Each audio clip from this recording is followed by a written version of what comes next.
श्री स्वामी समर्थ. जय जय स्वामी समर्थ. स्वामींचं नाव घेऊन मी या व्हिडिओला सुरुवात करते. आध्यात्मिक प्रगती, उपासना आणि कोणत्याही शुभ कार्याचा श्री गणेश करण्यासाठी 18 जून 2026 रोजी एक अत्यंत दुर्मिळ आणि प्रभावी योग जुळून येत आहे. तो म्हणजे गुरुपुष्यामृत योग, जो या वर्षातील शेवटचा गुरुपुष्य योग असेल.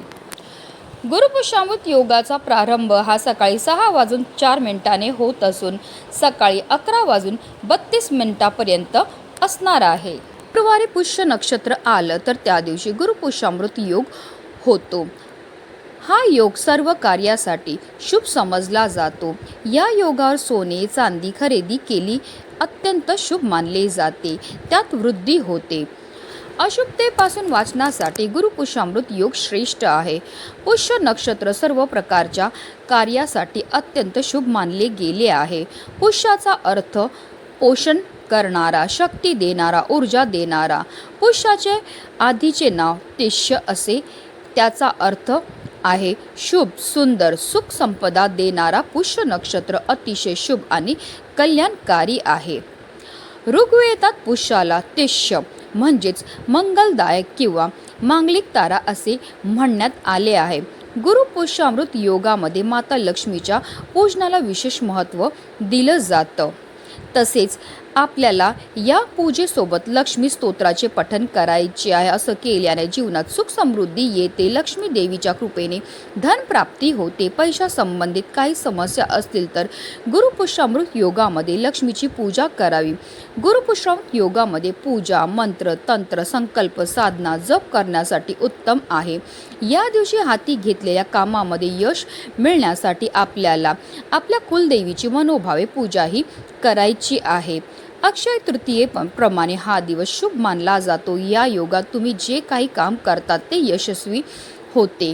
कुटुंबाची प्रगती होते. पुष्य नक्षत्राला नक्षत्रामध्ये श्रेष्ठ मानले गेले आहे. तर गुरुवार हा बृहस्पती या शुभ ग्रहाचा वार असल्यामुळे ज्ञान, संपत्ती आणि समृद्धीचा कारक मानला जातो. पुष्य नक्षत्राचे स्वामी शनिदेव असून त्याचे देवता बृहस्पती आहे. गुरुवारचा संबंध भगवान विष्णू आणि बृहस्पती या दोघांशी असल्यामुळे या दिवशी केलेले कोणतेही उपाय किंवा सेवा अतिशय प्रभावी मानल्या जातात. शास्त्रानुसार लक्ष्मी देवीचा जन्म याच दिवशी झाला होता. त्यामुळे संपत्ती, सौख्य, समृद्धी आणि यशासाठी हा काळ अत्यंत अनुकूल मानला जातो. आणि म्हणूनच गुरुपुष्यामृत योगामध्ये आपल्याला काही प्रभावी उपाय आणि सेवा करायच्या आहेत. आणि म्हणूनच आज गुरुपुष्यामृत योगाच्या दिवशी तुम्ही काही नाही केलं तरीही चालेल, पण संध्याकाळी दिव्याखाली ठेवा ही एक वस्तू. ही वस्तू ठेवल्यामुळे आपलं एक रात्रीतून आयुष्याचं सोनं तर होणारच आहे, पण आपलं 7 पिढ्यांचं दारिद्र्य नष्ट होणं, आपली कितीही कठीणातील कठीण इच्छा ही साक्षात श्रीहरी विष्णू आणि माता लक्ष्मी पूर्ण करणार आहेत. तर ती कोणती वस्तू आपल्याला दिव्याखाली ठेवायची, कोणत्या वेळेत ठेवायची, त्याबद्दल सविस्तर आणि महत्त्वाची अशी माहिती मी तुम्हाला या व्हिडिओमध्ये देणार आहे. तो व्हिडिओ पूर्ण पहा. आणि जर तुम्ही माझ्या चॅनलवर नवीन असतील तर चॅनलला सबस्क्राईब करा आणि शेजारी बेल आयकॉन सुद्धा प्रेस करा, जेणेकरून तुम्हाला माझ्या नवनवीन व्हिडिओचं नोटिफिकेशन हे मिळत राहील आणि तुम्ही एक पण व्हिडिओ मिस करणार नाही. अगदी तुमच्यापासून माझ्यापर्यंत प्रत्येकजण खूप मेहनत करतो, खूप कष्ट करतो, जेणेकरून आपल्या आयुष्यामध्ये सुख समृद्धी नांदेल. पण बऱ्याचदा काय होतं ना, आपल्या घरामध्ये काही दोष असतात किंवा आपल्यामध्ये काही दोष असतात, त्यामुळे सुद्धा आपल्याला कोणत्याही क्षेत्रामध्ये यश हे मिळत नाही. आपण मेहनत तर करतो, कष्ट तर करतो, पण आपल्या कष्टाला, आपल्या नशिबाची साथ ही मिळत नाही. आपल्या घरी पैसा तर येतो, पण आलेला पैसा टिकून राहत नाही. जर तुमच्या घरामध्ये वारंवार भांडणं होत असतील, आजारपण येत असेल, कलह होत असतील, आलेला पैसा टिकून राहत नसेल, मुलं खूप चिडचिड करत असतील, हट्टीपणा करत असतील, नवरा बायकोचं पटत नसेल, किंवा आपली मुलं खूप शिकलेली आहेत पण त्यांना मनासारखी नोकरी प्राप्त होत नसेल, मुलांचा विवाह जुळण्यामध्ये समस्या येत असतील, तर या प्रकारच्या समस्या का निर्माण होतात? तर त्या निर्माण होतात आपल्या घरामध्ये असणाऱ्या दोषांमुळे. आपल्या घरामध्ये वास्तुदोष असेल, पितृदोष असेल, किंवा आपल्याला की आपल्या घराला नजर लागली असेल, किंवा आपले ग्रहदशा चांगली नसेल, राहू, केतू, शनी या ग्रहांचे दुष्प्रभाव असतील, तर त्यामुळे सुद्धा आपल्या जीवनामध्ये अशा प्रकारच्या समस्या निर्माण होत असतात. आणि जेव्हा अशा विशेष तिथीला आपण काही प्रभावी उपाय करतो, तर त्यामुळे निश्चितच आपल्याला या सर्व दोषांपासून मुक्तता मिळण्यामध्ये मदतही मिळत असते.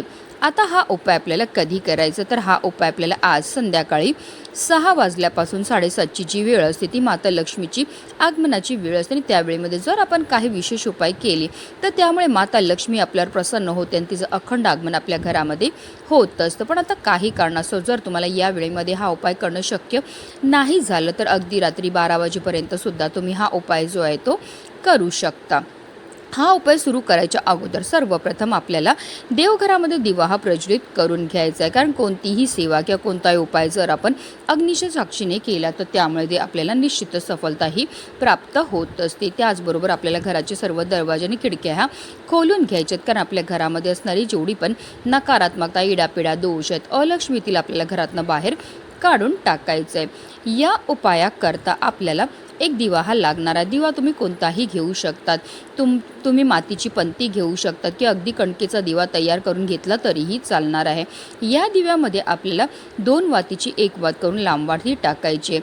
आता हा उपाय आपण लक्ष्मी प्राप्ती करता, इच्छापूर्ती करता करत आहेत, त्यामुळे आवर्जून यामध्ये आपल्याला शुद्ध गाईचं तूपच टाकायचं आहे, कारण माता लक्ष्मीला तूप अतिशय प्रिय आहे. तुपाच्या वासाने माता लक्ष्मी ही आपल्या घराकडे आकर्षित होत असते. पण आता काही कारणास्तव तुमच्याकडे तूप नसेल तर रोजच्या देवपूजेमध्ये जे तेल टाकतात तेच टाका, आणि त्यामध्ये तुम्हाला चिमूटभर हळद ही टाकायची आहे. आता आपल्याला एक प्लेट घ्यायची. प्लेटवर आपल्याला हळदीने एक स्वास्तिक काढून घ्यायचं आहे, आणि त्या स्वास्तिकवर आपल्याला हळद, कुंकू, अक्षदा अर्पण करून घ्यायचे, आणि त्यावर आपल्याला मूठभर चण्याची जी डाळ असते ती ठेवायची. गुरुपुष्यमृत योगाच्या दिवशी चण्याच्या डाळीला अनन्यसाधारण असं महत्त्व असतं. तुम्ही सोनं नाही खरेदी केलं तरीही चालेल, पण तुम्ही अवघी 10 रुपयाची का होईना चणा डाळ जी आहे ती खरेदी करून आपल्या घरी आवर्जून घेऊन यायची आहे. ही चण्याची डाळ आपल्या घरी आणल्यामुळे साक्षात श्रीहरी विष्णूंना आपल्या घरी आणल्यावर आपल्याला पुण्य हे प्राप्त होणार आहे. हरभऱ्याची जी डाळ असते ती पिवळ्या रंगाची असते, आणि पिवळ्या वस्तू ज्या आहेत त्या श्रीहरी विष्णूंना अतिशय प्रिय आहेत. गुरुपुष्यमृत योगाच्या दिवशी पिवळ्या वस्तू खरेदी करणं आणि घरी आणायला खूप महत्त्व हे दिलं जातं. त्याच डाळीवर आपल्याला हा दिवा जो आहे तो ठेवायचा आहे, तो दिवा प्रज्वलित करून घ्यायचा. आता हा दिव्यामध्ये आपल्याला एक हिरवी वेलची आणि एक लवंग सुद्धा टाकायची. आता ही प्लेट उचलून आपल्या देवघरामध्ये असणारे श्रीहरी विष्णू आणि माता लक्ष्मी समोर ठेवायची आहे. तिथेच बसून आपल्याला काही सेवा ह्या करायच्यात. आपल्याला 1 वेळा लक्ष्मी स्तोत्राचं पठण करायचं आहे. त्याचबरोबर आपल्याला 1 वेळा श्रीसूक्तमचं पठण करायचं आहे. त्याचबरोबर आपल्याला 1 वेळा विष्णू सहस्त्रनामाचं पठण करायचं. जर तुम्हाला विष्णू सहस्त्रनामाचं पठण करणं शक्य नसेल तर यूट्यूबला लावून द्या. तुम्ही हात जोडून बसा, तुम्ही श्रवण केलं तरीही चालणार आहे. त्यानंतर हात जोडून मनोभावे आपल्याला श्रीहरी विष्णू माता लक्ष्मीचं स्मरण करायचं. आपल्या आयुष्यामध्ये जे असणारे संकट आहेत, विघ्न आहेत, दोष आहेत, दारिद्र्य ते दूर करण्याकरता आपल्याला मनोभावे प्रार्थनाही करायची. आता जो दिवा आपण प्रज्वलित केला आहे त्यामध्ये तेल किंवा तूप आपल्याला एवढं टाकायचे जेणेकरून हा दिवा कमीत कमी रात्री 12 वाजेपर्यंत तरी प्रज्वलित राहील. आता दुसऱ्या दिवशी आपल्याला काय करायचं, स्नान करून झाल्यानंतर देवपूजा करायच्या अगोदर ही प्लेट तिकडनं आपल्याला उचलायची आहे. दिव्यामध्ये ज्या वाती आहेत तसेच लवंग आणि हिरवी वेलची आपण टाकली ती आपल्याला निर्माल्यामध्ये टाकून द्यायची आहे. त्याचबरोबर जी हरभऱ्याची डाळ आहे त्यामध्ये आपल्याला थोडीशी डाळ जी आहे ती आपल्या धान्याच्या साठ्यामध्ये ठेवून द्यायची, आणि उरलेली जी डाळ आहे ती त्या डाळीवर आपल्याला एक गुळाचा खडा ठेवायचा, आणि अशी ही डाळ जी आहे ती आपल्याला गोमातेला खायला द्यायची. अशा रीतीने हा उपाय जो आहे तो आपल्याला आज संध्याकाळी करायचा. अतिशय प्रभावी असा हा उपाय केल्यामुळे आपलं एक रात्री आयुष्याचं सोनं तर होणारच, पण आपलं 7 पिढ्यांचं दारिद्र्य नष्ट होऊन आपली कितीही कठीणातील कठीण इच्छाही पूर्ण होणार आहे. श्रीहरी विष्णू आणि माता लक्ष्मीची आपल्या घरा अखंड कृपाही होणार आहे. म्हणूनच व्हिडिओ जास्तीत जास्त लोकांपर्यंत शेअर करा, जेणेकरून प्रत्येकाच्या आयुष्याचं कल्याण हो हीच मनामध्ये इच्छा. श्री स्वामी समर्थ. जय जय स्वामी समर्थ.